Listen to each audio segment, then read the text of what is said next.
Hey guys, what's going on? It's me, Jay. Yeah, here to talk about the death of a professional wrestler. He passed away about 10 days ago. I wasn't able to do a video on him, and that is Sir Mo, aka Robert Horn. Uh, he was best known as part of the tag team Man on a Mission in the early to mid 1990s. He started his career in 1991 in a small promotion called the Pro Wrestling Federation, run by famous North Carolina jobber um, George South. He himself was born in April of 1967 in North Carolina,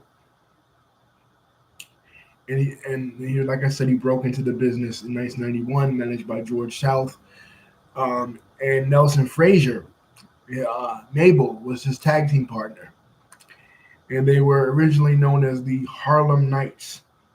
From there, in 1990, in the latter part of 1991 to 1992, he got noticed by the USWA, the Memphis territory.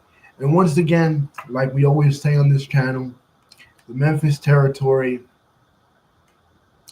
was the place where anybody who was anybody went to. It was it was the last of the last territories. As we know, we discuss in this channel professional wrestling from 1948 to about 19 to the early to mid 80s was divided between various territories, including um, the Carolinas, the Carolinas, Memphis, Florida, two in Florida, um, few in Texas, the New York territory, which eventually became the WWE, the Georgia territory, which eventually became WCW. But the Memphis territory was special because it outlasted them all. That was the territory run by Jerry Jarrett and Jerry Lawler. But by 1990,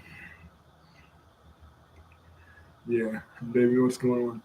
By 1993, Memphis, which was then rebranded as the USWA after they purchased the 1989 World Class Championship Wrestling, um,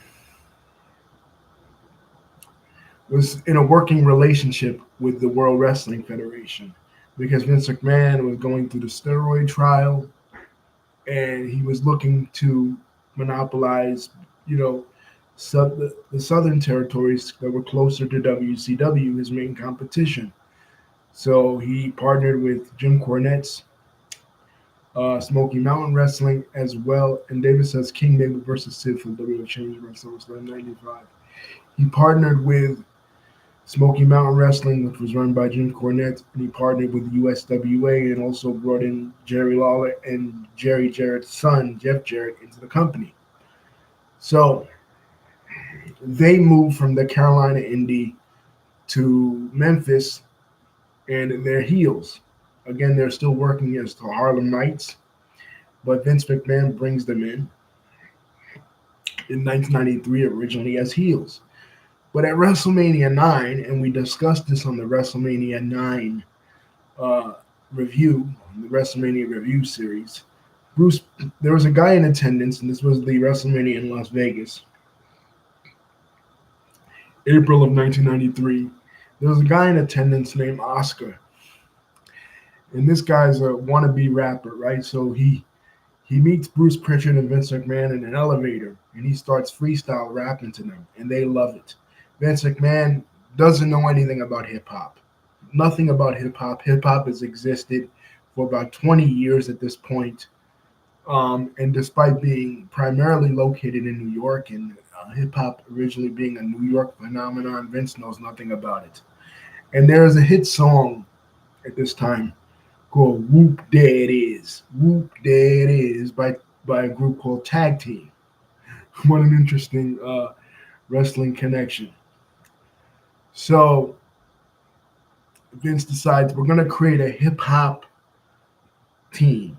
Now on Bruce Pritchard's podcast, he said this was a reference to the East Coast West Coast rap wars, and that really isn't true because the East Coast West Coast rap wars don't begin until like 1994, 1995. But anyway, Vince McMahon has discovered hip hop 20 years too late as he decides to create Man on a Mission as a hip hop tag team, Mabel and Mo, with this guy, Oscar. David says he should have won the championship at SummerSlam 95. So Oscar is the manager, and they come out and they do the song "Whoop There It Is, Whoop There It Is." Now, not only was this a hit song in 1993, this chant was also a chant that you would hear on WCW TV tapings during this time at Center Stage. Whoop, there it is. So they kind of copied that. And it was annoying. They would come out in brightly colored attire and they would look kind of goofy. And Oscar would pretend to rap. Put your hands in the air and waving like you just don't care. Some really corny shit, right? So they debuted around like in the summer of 1993. It's not long that they go into the main event scene at Survivor Series 93. They're part of Doink's team, taking on Head Shrinkers, Bastion Booger, and Bam Bam Bigelow in one of the funniest matches ever. Because Doink, since WrestleMania 9, Doink had been coming out with multiple Doinks. But WWF President Jack Tunney said no more Doinks. So they find a way around this by making Man on a Mission and the Bushwhackers team at Survivor Series all Doink. So he's like Doink Mo, this guy. And Doink's not even in the match, right? So that's the end of 93. By 1994, they began to engage in a feud with the Quebecers, who are the WWF Tag Team Champions at the time. And on a UK tour, they actually win the WWF Tag Team Championships. Now, it's not shown in the United States, but they do win the championships, and they take on the Quebecers at WrestleMania 10. They win. They win the match by disqualification. Now, but they don't win the titles. you know. So they've never.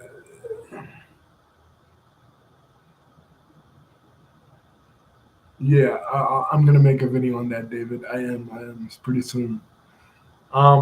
He's talking about the NBA betting situation. The NBA. David's talking about the NBA gambling scandal, which I'm gonna make a video about. So that's 1994 for Man on a Mission. By the beginning of 1995, on an episode of Superstars, they turn on Oscar and they attack him. And this is when Mo and Mabel become heels. Because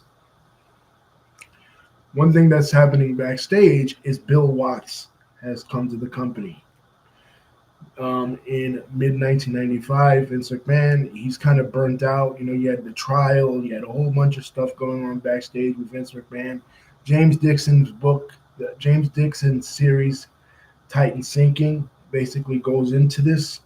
The first book is Titan Sinking, and it goes into, how Vince was feeling at the time. So he decides to call in Bill Watts, and Bill Watts, as we know, with his own promotion, Mid-South / UWF, as well as his time as a booker in WCW, he believes in the philosophy of pushing black superstars because he says that all other sports are dominated by black people, so it adds to wrestling's legitimacy to push more black superstars. He pushed Junkyard Dog in his own promotion. He pushed Ron Simmons when he took over in '92 in WCW.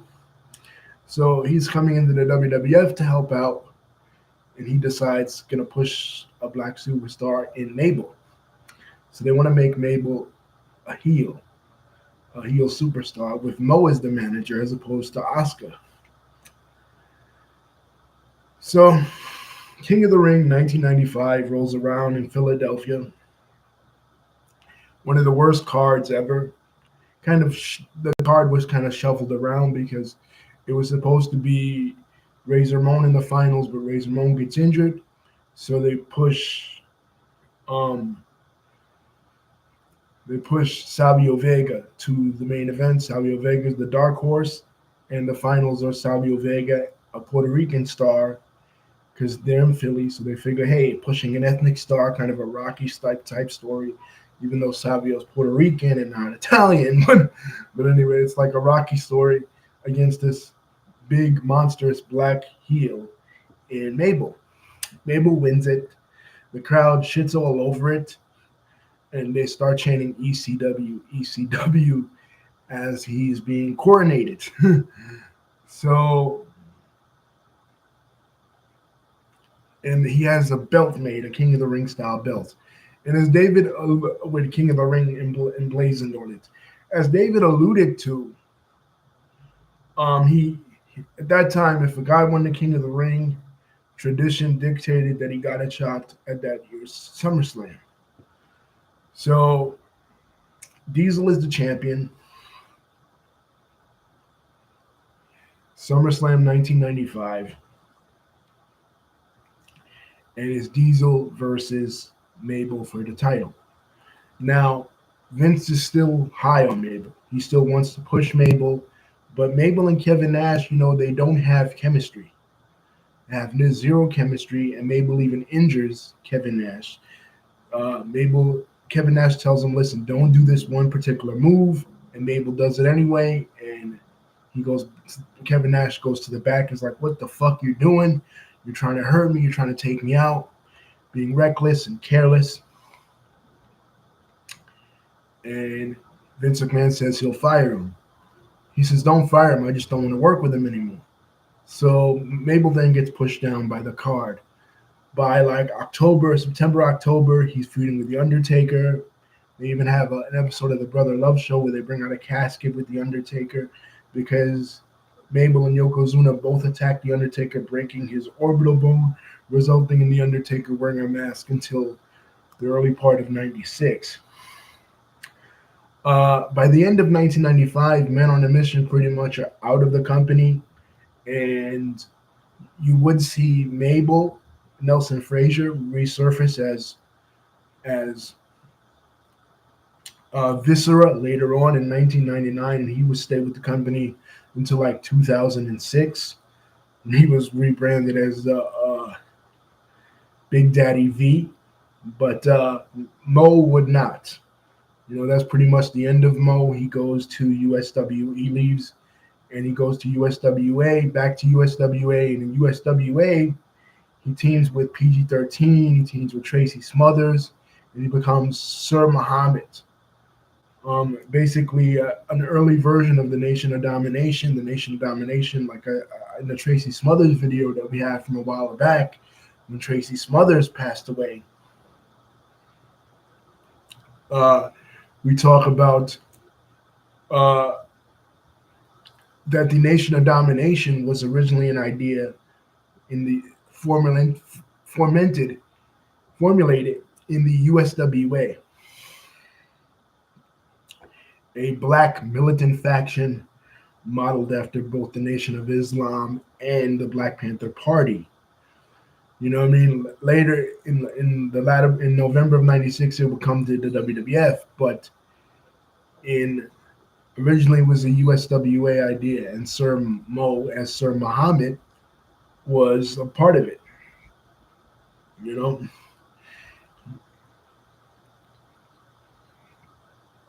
He would stay wrestling on the Indies for several years until finally retiring in the early 2000s. He passed away from kidney failure.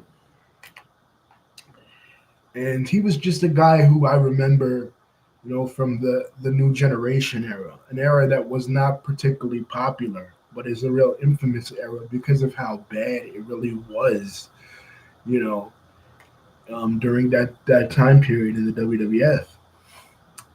But anyway, rest in peace and condolences to his family. Pretty soon, David talked about the NBA scandal, but pretty soon, we may have to be talking about, unfortunately, another passing of someone, and that is Mike Rotunda, who news is coming out about Mike Rotunda, aka Erwin R. Shyster, aka Michael Wall Street, aka VK Wall Street, um, who is in hospice currently. So prayers up for Mike.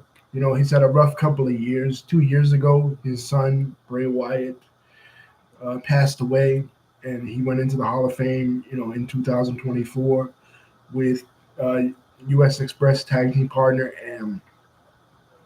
and brother-in-law Barry Windham. But news is surfacing now about his illness, him being ill, and also prayers up for another wrestling legend, a guy who went into the WWE Hall of Fame in 2011. He actually never wrestled in the WWE, and I know he's controversial, but he was a legend, and this person, Abdullah the Butcher, was a legend in Japan and a legend in hardcore wrestling in Puerto Rico and Detroit and all over, different wrestling territories. So prayers up for Abdullah the Butcher, aka Abby, and Mike Rotunda. Hope those guys get better. Hopefully, we don't have to make videos about those gentlemen, and they survive and